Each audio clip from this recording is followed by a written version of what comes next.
ففروا إلى الله إني لكم منه نذير مبين.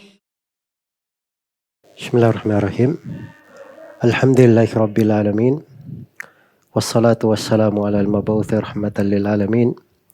Nabiyina Muhammad wa ala alihi wa sahbihi wa man tabi'ahum bi ihsanin ila yaumiddin, amma ba'd. Kaum muslimin dan muslimat, para pendengar dan para pemirsa, Assalamualaikum warahmatullahi wabarakatuh. Kita masih di dalam pembahasan tafsir surah Al-Fatihah dan surah-surah pendek. Pada pertemuan yang ketiga ini, kita masih melanjutkan pembahasan dari surah Al-Fatihah. Surah yang selalu kita baca pada setiap rakaat di dalam sholat kita. Patut untuk kita selalu mengkajinya, merenungi kandungan dan maknanya, mengetahui akan keagungan dan kebesaran ayat-ayatnya, agar supaya semakin berarti di dalam kehidupan dan semakin besar manfaatnya untuk kita semua. Pada pertemuan yang telah lalu telah kita jelaskan seputar basmalah, Bismillahirrahmanirrahim. Dan di pertemuan yang ketiga ini kita akan menerangkan insyaallah ta'ala tentang firman Allah Subhanahu wa ta'ala, Alhamdulillahi rabbil alamin. Alhamdulillahi rabbil alamin. Telah saya sebutkan pada pertemuan sebelumnya tentang silam pendapat ulama, apakah ayat ini terhitung ayat yang pertama atau terhitung ayat yang kedua. Dan telah saya terangkan dua pendapat di kalangan para ulama ahli qiraah, ulama tafsir dan ulama fikih di dalam hal ini. Alhamdulillahi rabbil alamin dibuka dengannya Al-Quran. Dan itu bahasa yang dipakai oleh sejumlah ahli tafsir, bahwa Allah membuka kitabnya dengan Alhamdulillahi rabbil alamin.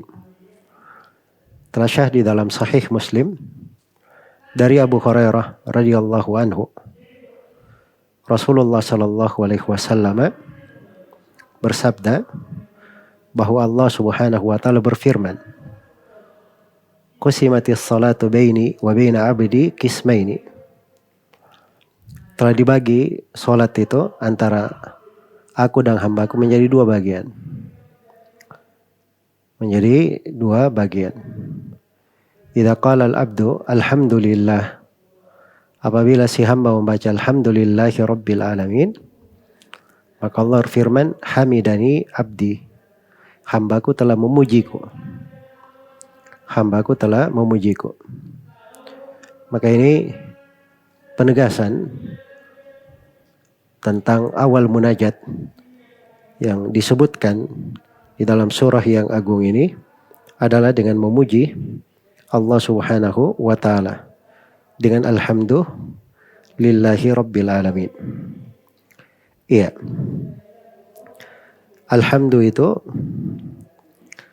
Alhamdu pada maknanya itu adalah pujian yang dipilih. Pujian yang dipilih untuk Allah Subhanahu wa ta'ala, disertai dengan kecintaan dan pengagungan kepadanya. Jadi pujian yang dipilih dengan hal yang paling indahnya, disertai dengan kecintaan dan pengagungan kepada Allah Subhanahu wa ta'ala. Itu definisi dari alhamd yang diterangkan oleh sejumlah ulama. Karena alhamdu ini dia disebut di dalam berbagai nusus dengan sifat-sifat yang menunjukkan keagungannya. Di antaranya di dalam Sahih Muslim dari hadits Samurah bin Jundub radhiyallahu anhu, Rasulullah sallallahu alaihi wasallam bersabda, "Habbul kalami ilallahi arba." Ucapan yang paling dicintai oleh Allah itu ada 4. Subhanallah walhamdulillah wa la ilaha illallah wallahu akbar.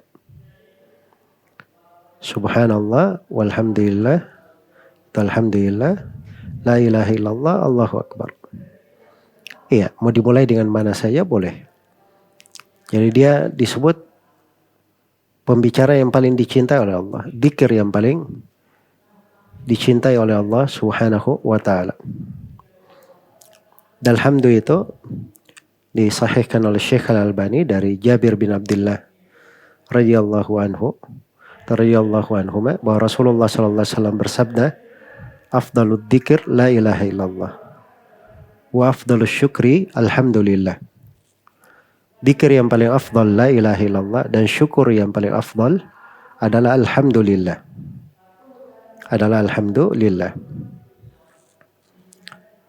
Dan alhamdulillah itu adalah doa. Dia adalah doa. Huwal hayyu la ilaha illahu fad'uuhu mukhlishina lahuddin. Alhamdulillahi rabbil alamin. Iya. Dialah Allah yang maha hidup, tidak ada ilah yang berhak diibadahi kecuali Dia. Maka berdoalah kepadanya dengan mengikhlaskan ketaatan hanya untuknya. Alhamdulillahi rabbil alamin. Alhamdulillahi rabbil alamin. Karena itu datang di dalam riwayat At-Tirmidzi dari hadits Jabir radhiyallahu anhu bahwa Nabi sallallahu alaihi wasallam bersabda, "Afdalud dzikr la ilaha illallah wa afdalud du'a alhamdulillah." Dzikir yang paling afdal itu la ilaha illallah dan doa yang paling afdal adalah alhamdulillah.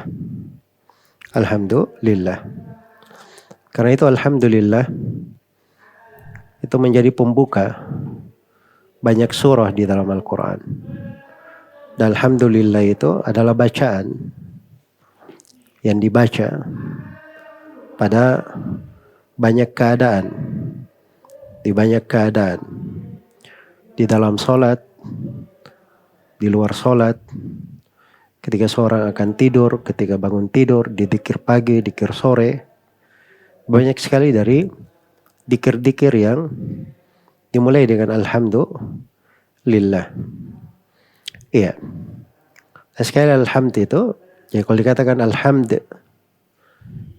itu adalah pengabaran tentang Allah Subhanahu wa taala dengan segala sifat kesempurnaan dan kemuliaan, disertai dengan kecintaan dan pengagungan kepadanya.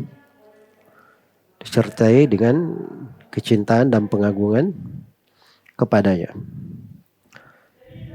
Maka segala pujian hanya untuknya pada keadaan apapun, di tempat apapun, dan di segala kondisi. Dialah Allah Subhanahu wa taala satu-satunya yang berhak untuk dipuji pada segala keadaan. Salah satunya yang berhak untuk dipuji pada segala keadaan. Iya. Alhamdulillah, segala puji hanya untuk Allah. Nah, terdapat penyebutan nama di situ, nama dari Asmaul Husna, yaitu nama Allah dan nama Rabbil Alamin. Jadi itu dua nama, Allah dan Rabbul Alamin. Dan dalam Al-Quran disebut juga dengan nama Ar-Rabb. Dan di dalam ayat setelahnya dan di surah di Basmalah ada Ar-Rahman Ar-Rahim. Jadi ada 3 nama, Allah, Ar-Rabb dan Ar-Rahman. 3 nama ini adalah perputaran seluruh dari Asmaul Husna. Dan seluruh kandungan dari Asmaul Husna kembali kepada 3 nama ini. Maka surah Al-Fatihah ini itu terdapat kandungan yang paling luas, mencakup dari mana-mana dari Asmaul Husna. Iya. Dan ini dari subhanallah suatu hal yang patut kita renungi dan kita perhatikan di dalam kehidupan kita ketika kita membaca dari surah Al-Fatihah ini di dalam sholat maupun membacanya di tempat-tempat yang lainnya.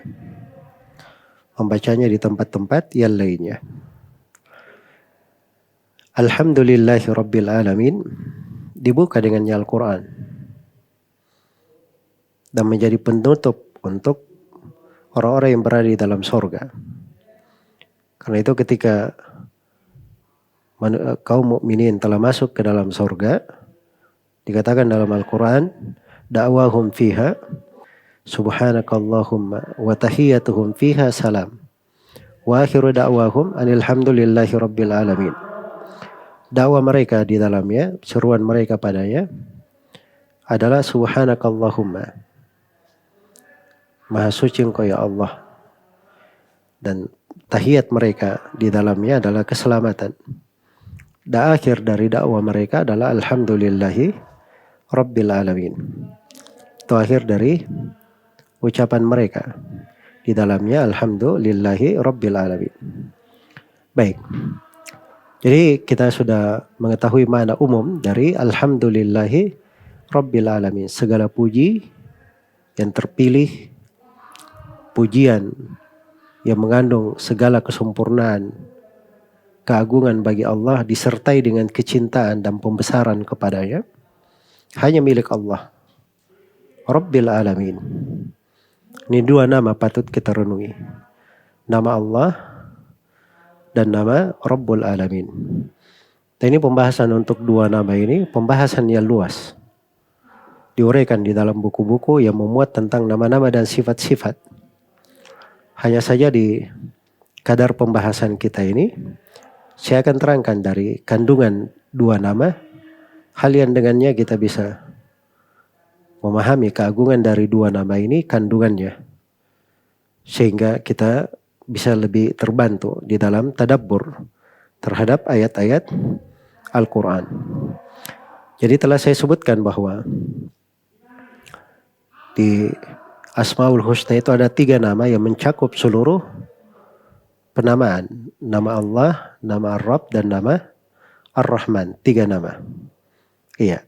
Dan nama Allah ini, nama Allah itu disebut oleh sebagian ulama sebagai Al-Ismul A'zam. Adalah nama yang terbesar. Nama yang terbesar. Karena memang di dalam Al-Quran dipakai di tempat-tempat yang menunjukkan kebesarannya. Seperti Allah Subhanahu wa taala berfirman, "Walillahil asmaul husna fad'uuhu biha." Milik Allah lah al-asmaul husna. Jadi pakai nama Allah. Milik Allah seluruh dari asmaul husna. Jadi asmaul husna itu dikembalikan kepada nama Allah Subhanahu wa taala. Semuanya adalah milik Allah. Nah dikatakan walir rahmani, walir rahimi, walil ghafuri al asmaul husna. Nah dikatakan seperti itu. Tapi dikatakan walillahi al asmaul husna. Milik Allah asmaul husna itu. Dan Allah Subhanahu wa taala ketika menyebutkan berbagai nama dalam rincian nama-nama itu dimulai dengan nama Allah dulu. Huwallahu alladzi la ilaha illa huwa alimul ghaibi wasyahadah huwar rahmanur rahim. Huwallahu disebut nama Allah dulu. La ilaha illahu. Kemudian disebut 3 nama. Alimul ghaibi wasyahadah huwar rahman ar-rahim. Kemudian disebut lagi huwallahu alladzi la ilaha illahu. Sebut dulu nama Allah. La ilaha illahu.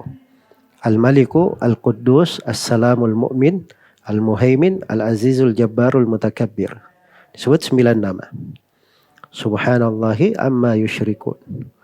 Huwallahu. Kemudian disebut lagi. Dialah Allah. Al-Khaliqu, Al-Bari'u, Al-Musawwir. Disebut 3 nama.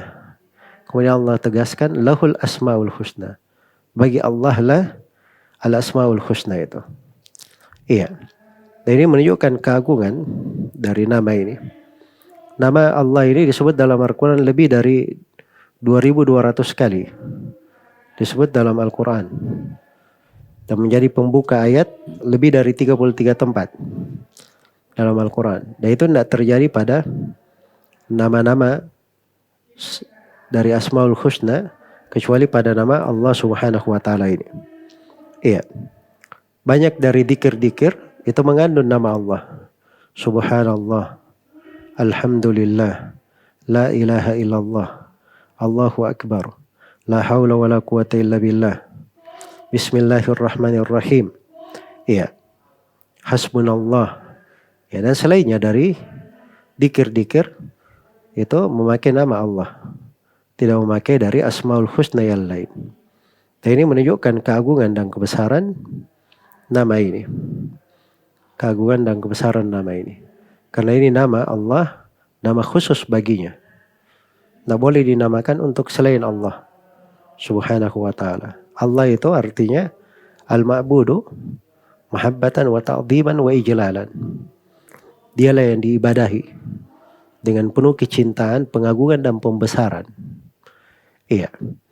Ibnu Abbas radhiyallahu taala anhuma itu menafsirkan tentang makna Allah dalam kalimat yang ringkas, tapi menggambarkan cakupan dari nama. Kata Ibnu Abbas, Allahu dzul uluhiyati wal ubudiyati ala khalqihi ajmain. Demikian disebutkan oleh Ibnu Jarir dalam tafsirnya. Bahwa Ibnu Abbas menafsirkan Allah itu adalah yang maha memiliki uluhiyah dan ubudiyah terhadap seluruh hamba-hambanya, terhadap seluruh makhluknya. Jadi beliau kumpulkan di dalam tafsir nama Allah dua hal. Yang pertama al-uluhiyah. Ya, artinya bahwa dia adalah Allah Subhanahu wa taala satu-satunya yang berhak untuk diibadahi. Iya. Satu-satunya yang berhak untuk diibadahi. Ini lafaz al-uluhiyah. Ya, dan itu mengandung makna ilmu. Dan dia mengandung makna izzah, mengandung makna hikmah, mengandung makna rahmat. Dan mengandung dari nama-nama yang terkait dengan zat Allah Subhanahu wa ta'ala. Iya. Itu al-uluhiyah. Sebab al-uluhiyah itu penghambaan atau peribadatan, penghinaan diri kepadanya. Nah, itu mengandung dari Asmaul Husna yang sangat banyak di dalamnya. Yang kedua, ketika dikatakan wal ubudiyah, dzul uluhiyah wal ubudiyah. Pensifatan terkait dengan kewajiban hamba terhadap nama Allah. Jadi hamba itu hanya beribadah kepadanya. Sebab ubudiyah milik Allah. Tidak boleh ada yang beribadah, menyembah kepada selain Allah Subhanahu wa ta'ala. Huwallazi fis sama'i ilahu wa fil ardi ilah. Dialah Allah yang di langit itu adalah ilah dan di bumi juga adalah ilah. Adapun Rabbul Alamin, Ar-Rabb itu Rabbul Alamin. Rabb ini juga dari nama yang mengandung cakupan yang sangat luas sekali. Alhamdulillahi Rabbil Alamin. Qul inna salati wa nusuki wa mahyaya wa mamati lillahi Rabbil Alamin. La syarika lahu wa bidzalika umirtu wa ana awwalul muslimin. Qul aghairallahi abghi rabban wa huwa rabbu kulli syai'. Ya. Salamun qaulan min rabbir rahim. Itu dari ayat-ayat yang menunjukkan nama yang agung ini. Nama Ar-Rabb. Dan nama Ar-Rabb ini ditafsirkan oleh para ulama dengan berbagai makna. Sebab Ar-Rabb itu bisa bermakna Al-Qadir yang maha mampu, bisa bermakna Al-Khaliq yang maha mencipta, bisa bermakna Al-Bari yang maha menumbuhkan atau mengeluarkan, mengadakan sesuatu, Al-Musawwir yang maha membentuk sesuatu, Al-Hayyu yang maha hidup, Al-Qayyum yang maha tegak dan menegakkan makhluk, Al-Alim, As-Sami, Al-Basir yang maha mengetahui, maha mendengar lagi maha melihat. Ya. Al-Muhsin yang berbuat baik, ya, Al-Mun'im yang maha memberi nikmat, Al-Jawad, Al-Mu'ti, Al-Mani' yang maha memberi, maha menahan, Ad-Dar, An-Nafi', dialah yang memberi mudarat, dia pula yang memberi manfaat, Al-Muqaddim, Al-Muakhir, dia mengakhirkan, dia pula yang mengedepankan, dia menyesatkan siapa yang dia kehendaki, memberi hidayah kepada siapa yang dikehendaki, dia membahagiakan siapa yang dia kehendaki, membuat sengsara siapa yang dia kehendaki, dia meninggikan siapa yang dia kehendaki, menghinakan siapa yang dia kehendaki, dan selainnya dari mana-mana rububiyah. Jadi rububiyah itu kandungannya luas. Karena itu kadang dibahasakan oleh sebagian ulama, rububiyah, Rabb bermana yang maha mencipta, yang maha mengadakan, mengatur segala perkara, maha menguasai segala perkara. Itu semuanya masuk di dalam kandungan rububiyah. Iya. Al-alamin itu jamak dari alam. Dan alam itu kayak jenis ya, seperti alam malaikat, alam manusia, alam jin, alam hewan-hewan. Ya itu disebut awalim. Jadi alamin, dialah Allah, Rabb seluruh alam. Iya. Ketika Fir'aun bertanya kepada Nabi Musa, "Wa ma Rabbul alamin?" Siapa Rabbul alamin? Maka Nabi Musa alaihissalam menjawab, "Rabbus samawati wal ardi wa ma bainahuma in kuntum muqinin." Dia adalah Rabb langit dan bumi.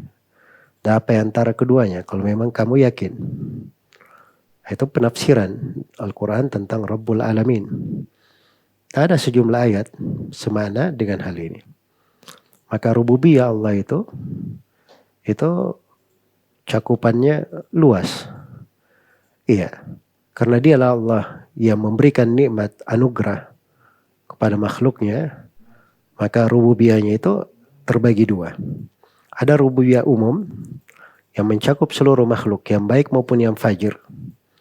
Yang baik maupun yang fajir. Karena dialah Allah yang memberi nikmat kepada seluruh makhluk, yang baik maupun yang fajir, yang kafir maupun yang mukmin. Sebagaimana ada rububiyah khusus. Karena Allah Subhanahu wa taala memberikan nikmat anugerah khusus kepada hamba-hambanya yang beriman, kepada orang-orang yang taat kepadanya. Iya. Nah ini sekali lagi kalimat-kalimat ringkas terkait dari dua nama ini, Allah dan Rabbul Alamin. Walaupun pembahasannya lebih luas daripada itu di pembahasan nama-nama dan sifat-sifat Allah Subhanahu wa taala.